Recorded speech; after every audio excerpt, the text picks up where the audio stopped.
CM relief fund చెక్కులు గానీ కళ్యాణ లక్ష్మి చెక్కులు మా ప్రభుత్వం ఇచ్చినవి కూడా నువ్వు పంచలేకపోతున్నావు. 100 నుంచి 150 చెక్కులు డేట్లు అయిపోయినాయి. నువ్వు ఇచ్చి నీ దగ్గర మురుగా పెట్టుకొని నువ్వు ఇస్తలేవు. బద్ధకం నీకు కాన్స్టిట్యున్సీకి వచ్చి పంచడంలో కూడా.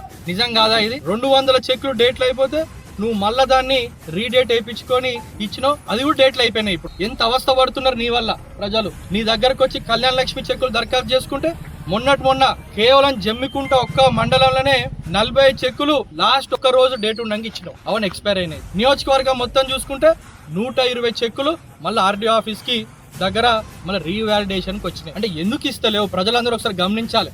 అతను పని చేయడు. ప్రజాప్రభుత్వం కాంగ్రెస్ ప్రభుత్వం వచ్చి మా ముఖ్యమంత్రి గారు చెక్కులు ఇచ్చి సీఎం రిలీఫ్ ఫండ్ చెక్కులు ఇచ్చినా కళ్యాణ లక్ష్మి చెక్కులు ఇచ్చినా అది పంచాలనే సొయ్య కూడా నీకు లేదు. ఇవన్నీ నువ్వు దృష్టి పెట్టుకొని నువ్వు ఫస్ట్ అవి పనులు చక్కగా చేయి.